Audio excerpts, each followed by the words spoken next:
Français, Françaises, il est l'heure de prendre soin, à notre tour, de nos gouvernants protecteurs. Ils prennent trop de risques, notamment avec ce dangereux virus. Nous devons les protéger. Nous l'avons vu, à plusieurs reprises, avec notre emblématique ministre de la Culture, anciennement tenancière du ministère de la Santé, et plus récemment avec notre valeureux Premier ministre, ayant fait les frais d'une contamination à cause de sa propre fille de 11 ans. Nous devons donc aller chercher leurs proches, ainsi que leurs enfants, pour les mettre à l'isolement, pour leur bien, et surtout empêcher toute entrée et sortie de l'Élysée, du Sénat ainsi que de l'Assemblée nationale. Leur courage leur impose de ne pas le faire, car ils sont prêts à mourir pour nous. Mais nous devons les forcer pour leur bien.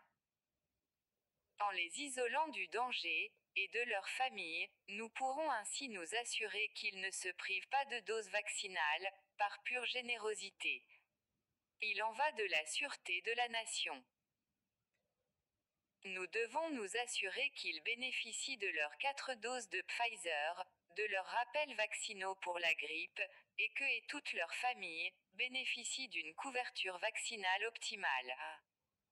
Rendez-vous compte qu'ils se sont privés de passe sanitaire, afin de ne pas être considérés comme privilégiés.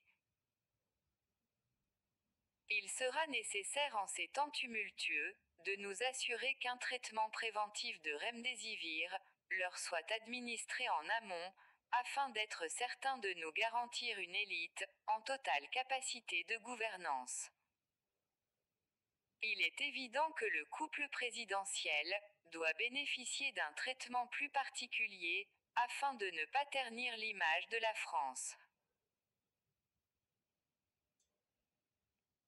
De ce fait, notre bien-aimé président, ainsi que son épouse, seront protégés de tout danger extérieur, en lieu du fort de Brégançon, avec pour personnel d'entretien et de surveillance, 18 membres du RAID, qui, comme tout un chacun le sait, ont reçu récemment une formation de maintien de l'ordre et de la sécurité aux Outre-mer.